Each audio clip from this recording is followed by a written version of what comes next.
Hello students, welcome back to a very own favourite dear school. और आज हम continue कर रहे हैं अपना chapter number 1 of chemistry class 10th, chemical equations and reactions, right. तो आज हमारा जो टॉपिक है वो है टाइप्स ऑफ केमिकल रिएक्शन। हमने केमिकल इक्वेशन उनकी बैलेंसिंग को रीड कर लिया है, that is very important part. If you want to check it, see the previous video, then I will clear all your concepts. Okay, so types of chemical reaction. अगर हम बात करते हैं केमिकल रिएक्शन की in the terms of heat, कि heat कितनी निकल रही है, हीट निकल रही है या हीट एब्जॉर्ब हो रही है, तो उसके बेसिस पर तो दो टाइप्स होते हैं। पहला टाइप होता है एक्सोथर्मिक, दूसरा टाइप होता है एंडोथर्मिक। एक्सोथर्मिक रिएक्शन में क्या होता है, आपने जो रिएक्शन करी है उसके प्रोडक्ट में आपको हीट मिल जाती है, और एंडोथर्मिक में आपको हीट लगानी पड़ती है, उसके बाद जो रिएक्शन है वो फुलफिल होती है। क्लियर? तो ये हमारा फर्क होता है एक्सोथर्मिक रिएक्शन और एंडोथर्मिक रिएक्शन। ठीक है। और अगर हम दूसरे बेसिस पर बात करते हैं, जनरली जो टाइप्स ऑफ रिएक्शन होती हैं वो आपकी पहली होती है कॉम्बिनेशन रिएक्शन, दूसरी होती है डिकम्पोजिशन रिएक्शन,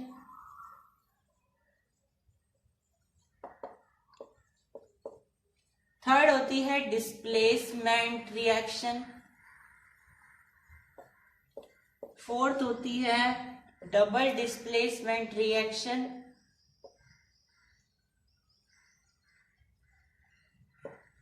फिफ्थ होती है रिडॉक्स रिएक्शन, और सिक्स और सेवंथ में आप ये मान सकते हो। ठीक है। तो अगर मैं यहाँ पर बात करूं एग्जाम्पल्स की, तो अगर हम यहाँ पे कॉम्बिनेशन रिएक्शन की बात करते हैं, तो कॉम्बिनेशन रिएक्शन ऐसी होती है जो आपके पास रिएक्टेंट होते हैं वो कंबाइन होकर के आपको एक प्रोडक्ट देते हैं। For example C+O2 will give you CO2। ठीक है, ये आपको पूरा टोटल CO2 दे देंगे। तो ये दोनों के दोनों कंबाइन होकर के हमें एक प्रोडक्ट दे रहे हैं। डिकम्पोजिशन का होता है उल्टा, अगर आपके पास कोई प्रोडक्ट है तो अगर आप उसे डिकम्पोज करोगे तो उनके अंदर जो भी आपके पास एलिमेंट्स हैं उनके अलग अलग आपके पास रिएक्टेंट निकल जाएंगे एज अ प्रोडक्ट। जैसे H2O है, तो H2O को अगर मैं डिकम्पोज करूं इलेक्ट्रोलिसिस से तो मेरे पास H2 अलग निकल जाएगा, O2 अलग निकल जाएगा। ठीक है। डिस्प्लेसमेंट रिएक्शन होती है जब आप, जैसे यहाँ पे देखते हैं मेरे पास है HCl प्लस Na, यानी सोडियम की रिएक्शन मैंने HCl से कराई तो यहाँ बनेगा NaCl प्लस H2, राइट। तो जब यहाँ पे हमारा एक एलिमेंट डिस्प्लेस हो जाता है, ठीक है, Na इसके साथ आ जाएगा और H बाहर निकल जाएगा, तो उसे बोलते हैं डिस्प्लेसमेंट रिएक्शन। और अगर दोनों हो जाए तो हमारा हो जाएगा डबल डिस्प्लेसमेंट रिएक्शन। ठीक है। जैसे एग्जाम्पल समझते हैं, ये XX है, ये Y है, X Z है, ये Y U है। ठीक है। जो हमारे यहाँ पे प्रोडक्ट बनेगा वो क्या बन जाएगा, X इसके साथ आ गया, X Y आ गया, प्लस Z U के साथ आ जाएगा, तो X U के साथ आ गया, क्योंकि जनरली पॉजिटिव होता है आगे, तो पॉजिटिव नेगेटिव के साथ जाएगा और पॉजिटिव फिर नेगेटिव के साथ जाएगा, यानी कि Y आपके पास Z। ठीक है, आप ऐसे समझ सकते हो। क्लियर हुई बात सभी को? आगे हमारे पास है रिडॉक्स रिएक्शन। उससे पहले एग्जांपल देख लेते हैं एक्सोथर्मिक रिएक्शन का। तो एक्सोथर्मिक रिएक्शन का अगर हम यहाँ पे एग्जांपल देखते हो तो क्विकलाइम जो होता है, क्विकलाइम मतलब कैल्शियम ऑक्साइड।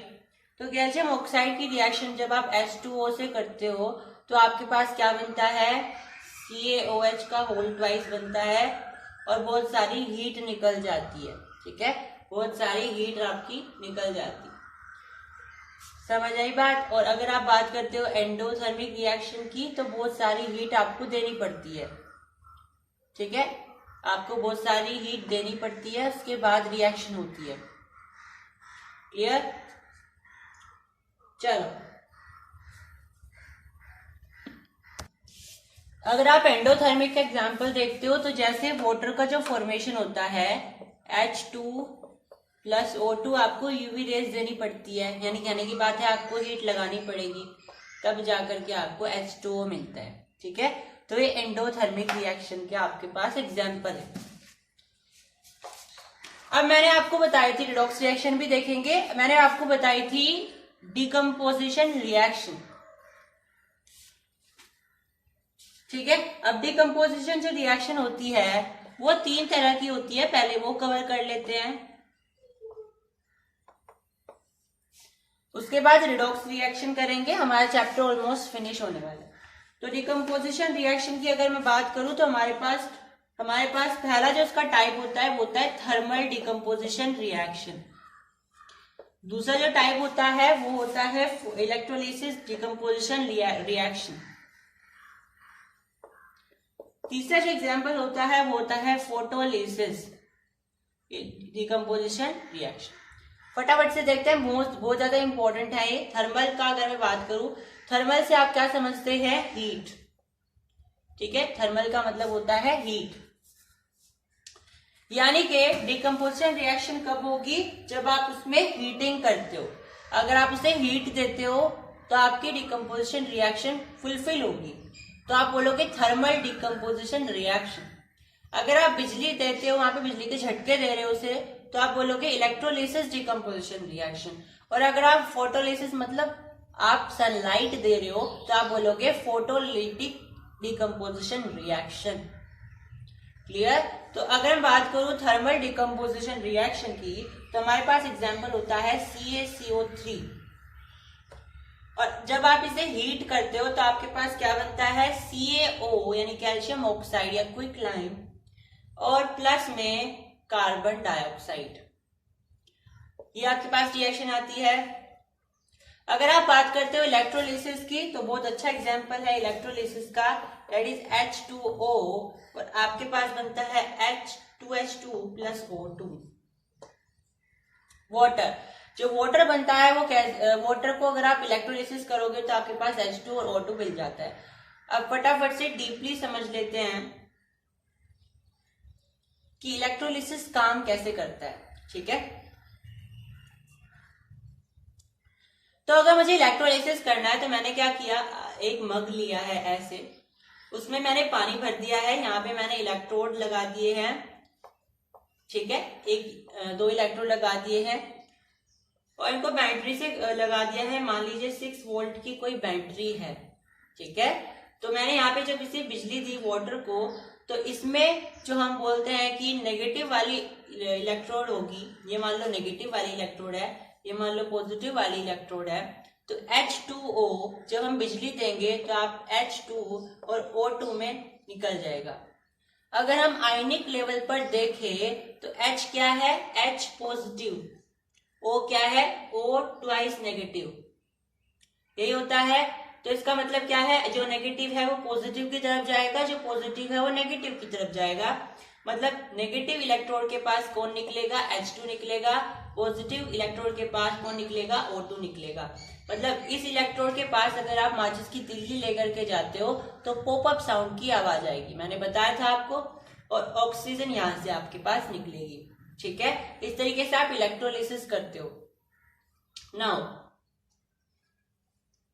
आपके पास जो मैंने CaCO3 बताया है इस रिएक्शन में, CaCO3, आपको ये भी ध्यान रखना है कि CaCO3 होता है मार्बल का फॉर्मूला भी।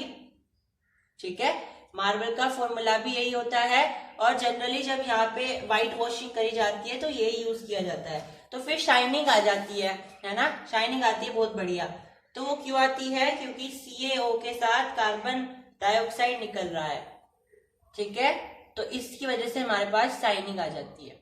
समझ आ रही है बात? तो इस तरीके से हमारे पास वहां पे शाइनिंग आएगी। तो ये आपको दोनों ध्यान रखने हैं। ये जो डिकम्पोजिशन रिएक्शन के टाइप्स हैं, इनसे क्वेश्चन आता है, इससे ज्यादातर आता है फोटोलिसिस से, और इलेक्ट्रोलिसिस की जो मैंने एक्टिविटी बताई वो इंपॉर्टेंट है। फोटोलिसिस समझते हैं। फोटोलिसिस का मतलब है डिकम्पोजिशन ही होना, लेकिन किसकी मदद से होना? सनलाइट की मदद से होना।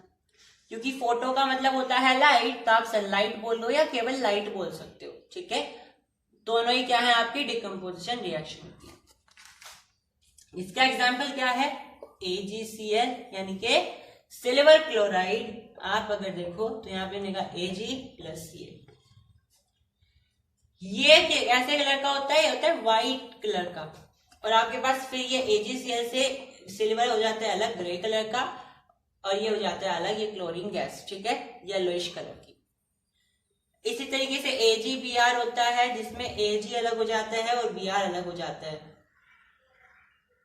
ठीक है। तो ये हमें रिएक्शन ध्यान रखनी है। और अगर आप ये देखते हो, देखो आप जब चांदी का सामान कोई खरीदते हो तो वो जानबूझ के उस पर क्लोरीन की रिएक्शन करा के रखते हैं ताकि वो बहुत ज्यादा चमके, और अगर आप धूप में रखते हो उन्हें तो धीरे धीरे से वो उनकी डलनेस होनी स्टार्ट हो जाती है। तो वो डलनेस नहीं होती, वो उनका रियल कलर आ रहा है, ठीक है। जो उन्होंने आपको जो है चकमा दे दिया है, आपको लूट लिया है, पहले से उन्होंने उसके ऊपर क्लोरीन की परत चढ़ा दी थी ताकि वो बहुत ज्यादा चमके, व्हाइट व्हाइट सा, ठीक है। लेकिन असल में क्या होता है? AgCl वो आपको देते हैं, और जब आप उसको धूप में लेकर के जाते हो तो वो Ag और Cl2 नाम की गैस बन जाती है। ये तो गैस निकल जाती है, आपके पास ये बचता है जिसे आप कहते हो हमें सुनार ने लूट लिया है, राइट नाउ।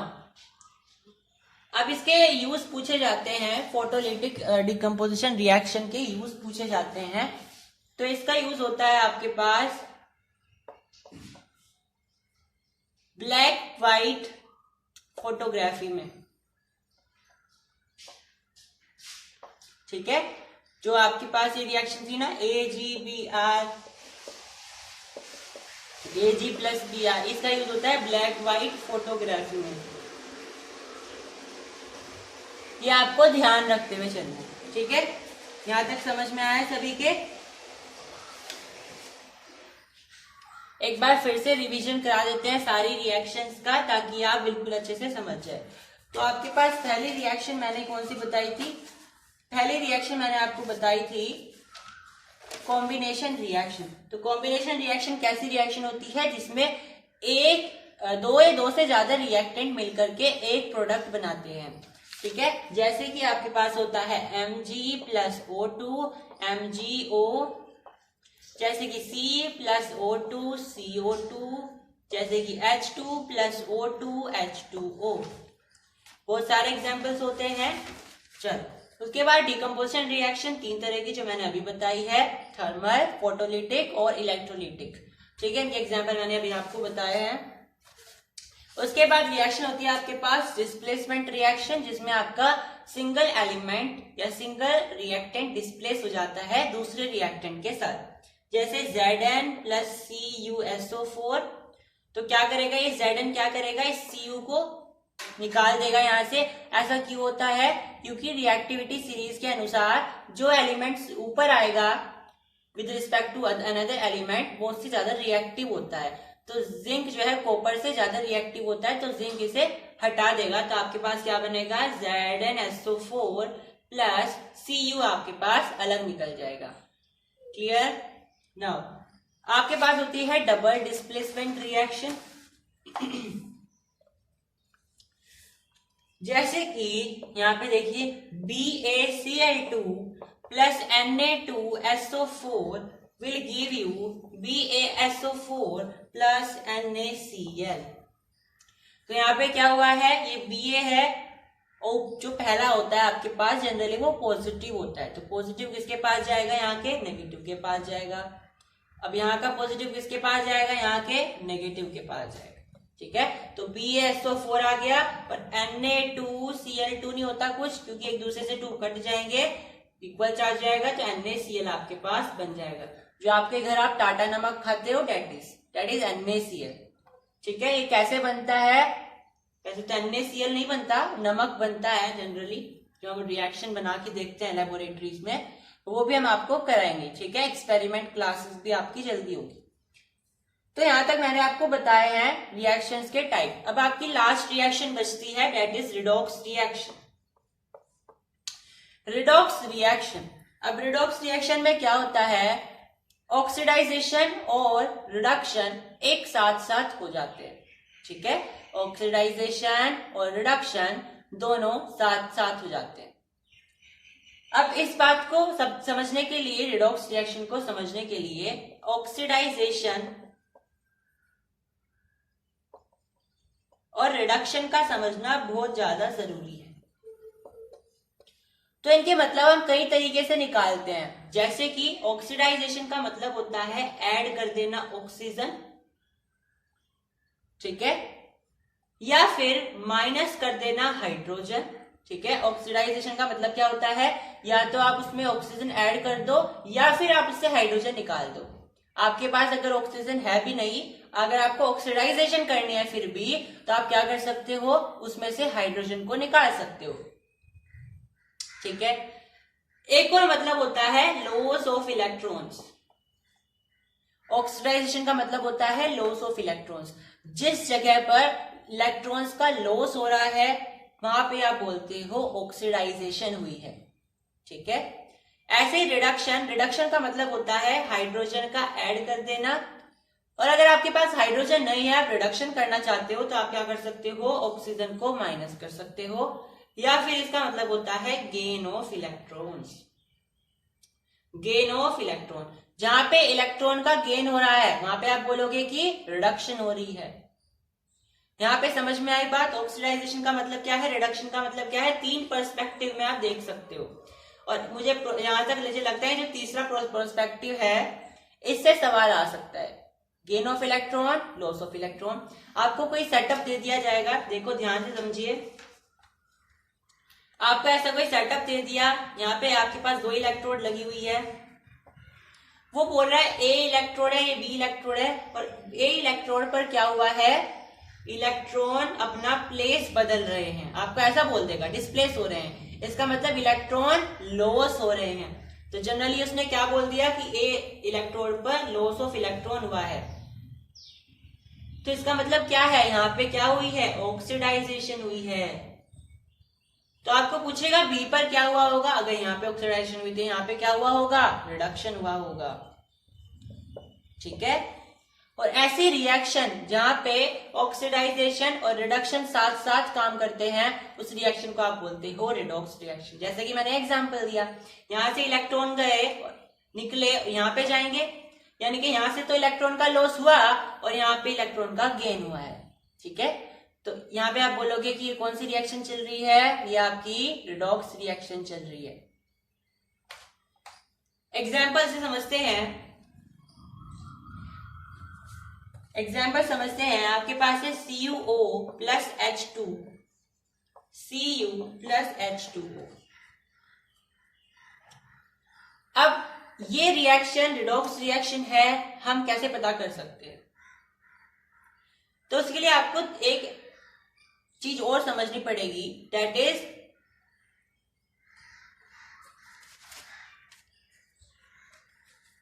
आपको यहां पे समझना पड़ेगा कि रिड्यूसिंग एजेंट क्या होता है,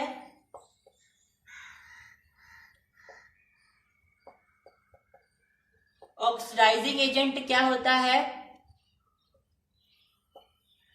रिड्यूस्ड सब्सटेंस क्या होता है, और ऑक्सीडाइज्ड सब्सटेंस क्या होता है,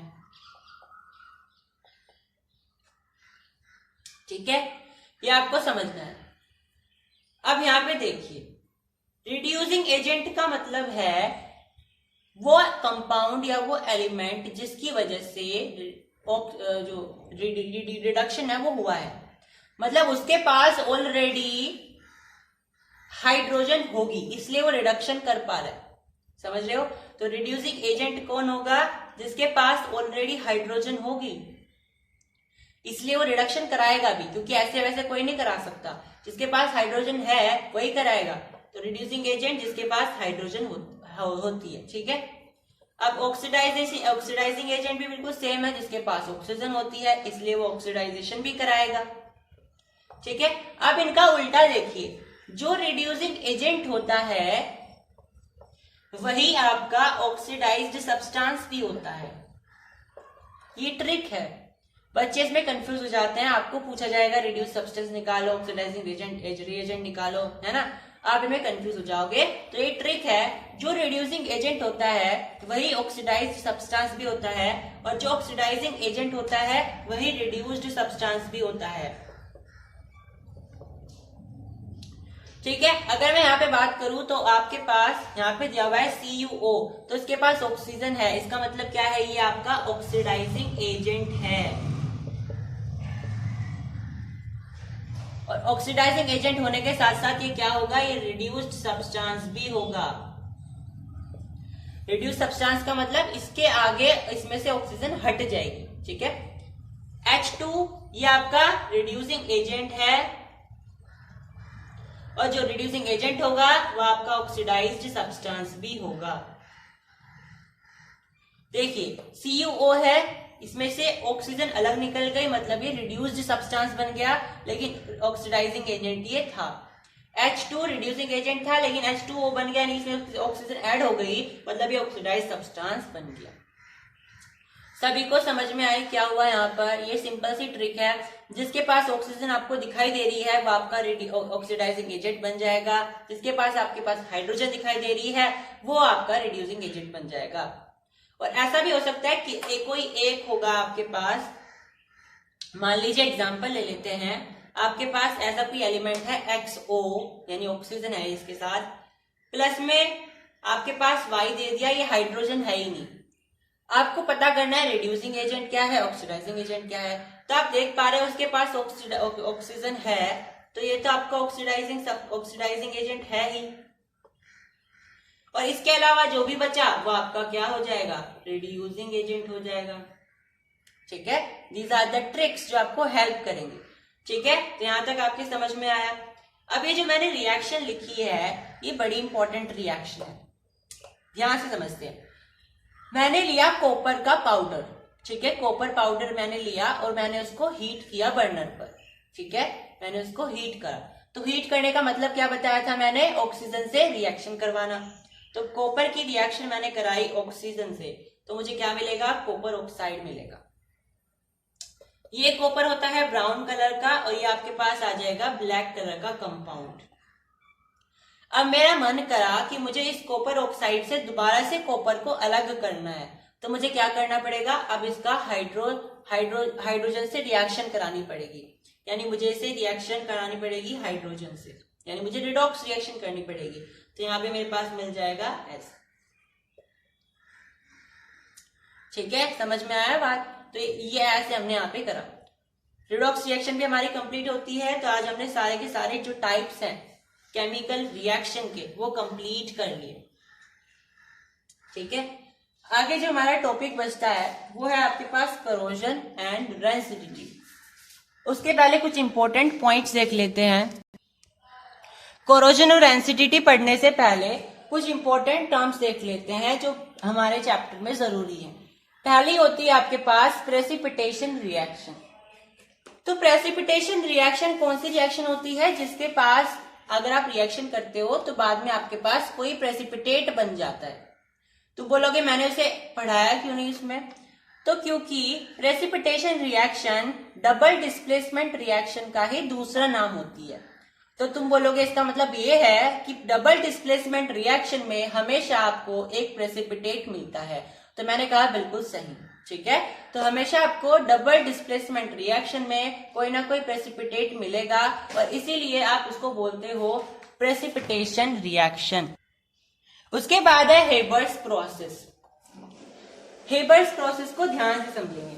हेबर्स प्रोसेस होता है अमोनिया बनाने का प्रोसेस। ठीक है, ये कैसे बनता है, देखो यहाँ पे देखो, मैंने ली नाइट्रोजन की डायटोमिक गैस, ठीक है, plus 3 mole of H2 hydrogen की डायटोमिक गैस, और मैंने यहाँ पे क्या किया है, इसको 400 से 450 डिग्री सेल्सियस और 200 ATM मतलब कि 200 एटमॉस्फेरिक प्रेशर पर रखा, और मुझे क्या मिला है 2NH3, 2 mole of ammonia gas मुझे मिल गए।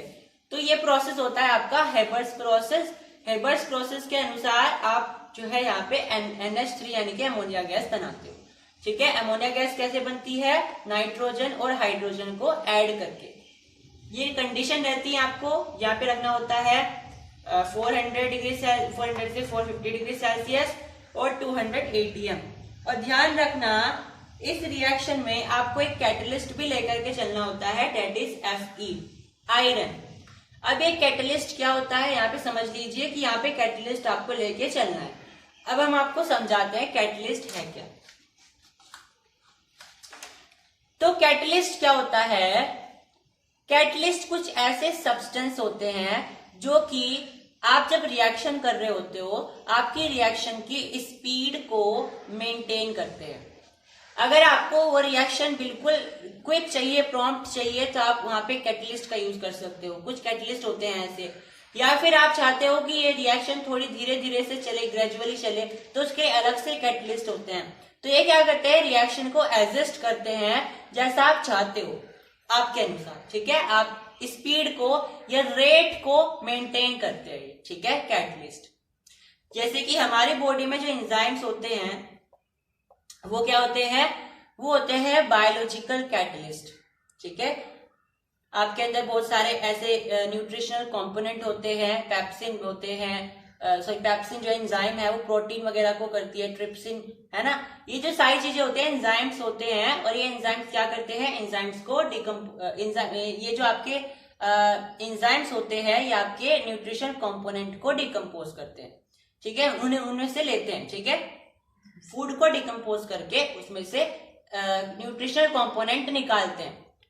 ठीक है, तो ये आपके बायोलॉजिकल कैटलिस्ट हो गए एंजाइम्स। ठीक है, अब हमारे चैप्टर का लास्ट पार्ट है, that is corrosion and rancidity. Corrosion का मतलब क्या होता है? कोरोजन का मतलब होता है एक ऐसा प्रोसेस जिसमें मेटल्स खराब हो जाते हैं, या तो वो सड़ जाते हैं, ईटन अप हो जाते हैं एयर, मॉइस्चर, केमिकल्स के एक्ट से। ठीक है, तो corrosion is a process in which metals are eaten up, जिसमें मेटल्स क्या हो जाते हैं? ईटन अप हो जाते हैं। किसके एक्शन से? एयर के एक्शन से, मॉइस्चर के एक्शन से, या फिर केमिकल्स के एक्शन से। ठीक है, रस्टिंग। रस्टिंग क्या होता है? तो देखो, कोरोजन ही होता है रस्टिंग भी, लेकिन इसे अलग से नाम दिया गया क्योंकि ये कोरोजन ऑफ आयरन है। तो अगर आयरन का कोरोजन हो रहा है तो आप उसको स्पेशल नाम दे देते हो, डेट इज रस्टिंग। ऐसे अगर सिल्वर का हो रहा है कोरोजन तो आप उसको अलग से नाम दे देते हो, टार्निशिंग। ठीक है, तो रस्टिंग आपका होता है आयरन के साथ। ठीक है, तो रस्टिंग देखिए, रस्टिंग भी वही है, कोरोजन ऑफ आयरन। आप इसमें वही सेम डेफिनेशन लिख सकते हो। अब इसमें आपको एक रिएक्शन ध्यान रखनी होती है जो कि बहुत इंपॉर्टेंट होती है, और वो होती है, आपको डायरेक्ट ध्यान रखनी है, 4Fe plus 3O2 plus 2XH2O will give you 2Fe2O3 dot XH2O। ठीक है, और ये आपका केमिकल नेम क्या होता है इसका? Hydrated iron third oxide. इसको ही आप रस्ट बोलते हो। ये X क्या है? क्योंकि वाटर की अमाउंट बदल सकती है, तो यहाँ पे X की जगह कुछ भी आ सकता है। ठीक है, लेकिन रस्ट का फॉर्मूला यही होता है। रस्ट कैसे बनता है? आयरन, ऑक्सीजन, वाटर और आपके पास इधर। बेसिकली ये बोल रहा है कि जर कैसे लगता है। तो जर कैसे लगता है? जब आप लोहे को खुली हवा में छोड़ देते हो और मॉइस्चर भी वहां पे होता है। ठीक है, आप रात को छोड़ दो बाहर तो क्या होगा? ओस पड़ेगी उस पर, ओस पड़ने से ऑक्सीजन भी वहां पर है, तो आपको वहां पे आयरन पे जर लगा हुआ मिल जाएगा। ठीक है, तो जर का फॉर्मूला ये होता है, रस्ट का फॉर्मूला ये होता है। ठीक है, अब आपका नया टॉपिक है, डेट इज रेंसिडिटी। रेंसिडिटी क्या होता है? तो अगर आपका जो खाना है वो उसके अंदर ऑयल है, ऑयल की अमाउंट है, और उसका एरियल ऑक्सीडाइजेशन हो जाता है। एरियल ऑक्सीडाइजेशन मतलब कि हवा से ऑक्सीजन आई और आपका जो खाना है उसके अंदर ऑक्सीजन ने रिएक्शन कर दी। कहने की बात यह है कि आपका जो भोजन है वो खराब कर दिया, उसे आप बोलते हो रेंसिडिटी। रेंसिडिटी की वजह से आपके भोजन से अनप्लेजेंट स्मेल आने लग जाती है और अच्छा टेस्ट नहीं आता। ठीक है, अब रेंसिडिटी से बचाव कैसे किए जाएं? रेंसिडिटी से बचाव कैसे किए जाएं? तो रेंसिडिटी से बचाव करने के बहुत सारे तरीके होते हैं। पहला तो होता है आप एंटीऑक्सीडेंट्स का यूज कर सकते हो, क्योंकि उसने क्या कर दिया है, उसने फूड को ऑक्सीडाइज कर दिया है, तो आप क्या यूज कर सकते हो, एंटीऑक्सीडेंट जो उसको काट सके। दूसरा होता है नाइट्रोजन गैस की आप पैकेजिंग कर सकते हो, नाइट्रोजन गैस भर सकते हो। नाइट्रोजन गैस प्रिवेंट रखेगी, आपके फूड को ऑक्सीडाइज नहीं होने देगी। उसके बाद होता है आप रेफ्रिजरेटर का यूज कर सकते हो, सबसे सिंपल होता है। उसके बाद होता है आप एयर टाइट कंटेनर, यानी आप हवा घुसने ही मत दो कंटेनर में, है ना, हवा नहीं घुसेगी तो ऑक्सीडाइज भी नहीं होगा। उसके बाद होता है आप फूड को सनलाइट से बाहर रखो, क्योंकि फूड भी क्या कर सकता है, आपके खाने को डिकम्पोज कर सकता है, ठीक है। अब कुछ इंपॉर्टेंट बातें हैं जो आपको ध्यान रखनी है। पहला होता है न्यूट्रलाइजेशन, जिसका हम प्रैक्टिकल भी करने वाले हैं। 1-2 दिन में आपके पास वीडियो अवेलेबल हो जाएगी, ठीक है।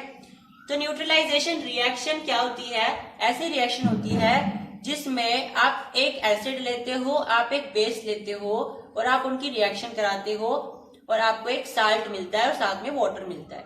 जैसे कि आपके पास होता है NaOH, ये क्या है, एक बेस है, और आपके पास होता है HCl, ये आपके पास एक एसिड होती है। इसको मिला करके आपके पास बनता है NaCl प्लस H2O। हालांकि ये एसिड है, बेस है, ये आप अगले चैप्टर में पढ़ने वाले हो, लेकिन मैं न्यूट्रलाइजेशन रिएक्शन आपको बतानी है क्योंकि आपके पास हम प्रैक्टिकल वीडियो लेकर के आने वाले हैं इसके एक्सपेरिमेंट की, ठीक है, ताकि आपको वहां पर समझ आ सके कि हम कर क्या रहे, ठीक है। तो NaOH प्लस HCl, तो NaOH क्या है, आपके पास एक बेस है, HCl क्या है, आपके पास एक एसिड है, और ये दोनों रिएक्ट करके आपके पास क्या बना रहे हैं, NaCl जो आपका साल्ट होता है, और H2O यानी कि जो आपका वाटर होता है। तो ऐसी रिएक्शन जिसमें आप बेस और एसिड की रिएक्शन करवाओ और आप नमक बनवाओ और वाटर बनवाओ, ये होता है आपकी न्यूट्रलाइजेशन रिएक्शन, ठीक है। नमक बनाने की जो प्रक्रिया होती है, हम प्रैक्टिकली नमक बना करके भी देखेंगे, ठीक है। एक होता है आपके पास जनरली एक सवाल पूछा जाता है कि जुगनू क्यों चमकते हैं, ठीक है, ग्लो फ्लाइज ग्लो क्यों करती हैं। इसका जो जवाब है वो रिडॉक्स रिएक्शन से जुड़ा हुआ है, इससे मुझे बताना है। तो ग्लो फ्लाइज जो होती है उनके अंदर कुछ स्पेशल टाइप की प्रोटीन होती है, ठीक है, स्पेशल टाइप की प्रोटीन होती है, और जो प्रोटीन वो निकलती है उसका नाम होता है ल्यूसीफेरिन होता है। और ये ल्यूसीफेरिन नाम की जो प्रोटीन होती है ये कहां से निकलती है, लूसीफेरेट से निकलती है, ठीक है, लूसीफेरेट से निकलती है। और जो ये लूसीफेरिन नाम की प्रोटीन होती है ये ऑक्सीडाइज हो जाती है, ठीक है। जैसे कुछ जुगनू जो होते हैं वो उनके अंदर ये प्रोटीन भरी रहती है जो कि लूसीफेरेट से निकलती है, लूसीफेरिन नाम की। ये क्या करती है, हवा में मौजूद ऑक्सीजन से रिएक्शन कराती है, मतलब बेसिकली ये ऑक्सीडाइज हो जाती है। और जैसे ही ऑक्सीडाइज होती है, ऑक्सीडाइज होते ही इसमें एक रोशनी हमारे पास उपलब्ध हो जाती है, मतलब कि आप ऐसा बोल सकते हो लूसीफेरिन प्लस ऑक्सीजन आपको लाइट प्रोवाइड कराता है। तो तुम बोलोगे क्या दिन में ही, तो क्या रात में ही होती है ये रिएक्शन? नहीं, ये दिन में भी होती है, लेकिन दिन में जो सनलाइट होती है उसकी रोशनी की वजह से वो जो लाइट होती है निकलती है जुगनू में, वो आपकी नलिफाई हो जाती है, न्यूट्रल हो जाती है, ठीक है। इसलिए आपको रात में दिखाई देती है, क्योंकि रात में ऐसा कोई चांदना होता नहीं है, रोशनी होती नहीं है, तो इसीलिए आपको यहाँ पे समझना है। तो लूसीफेरिन जो है ऑक्सीजन से रिएक्शन कराती है और आपको लाइट देती है, इसीलिए जुगनू जो है चमकते हैं। समझ आई? यहाँ पे आपका कॉन्सेप्ट हुआ खत्म, आपका चैप्टर नंबर 1 हुआ फिनिश। बहुत जल्दी हम आपके लिए इसकी प्रैक्टिकल वीडियोस भी लेकर के आने वाले हैं। So make sure you have like the video and subscribe the channel as well to get every notification and every update from the channel.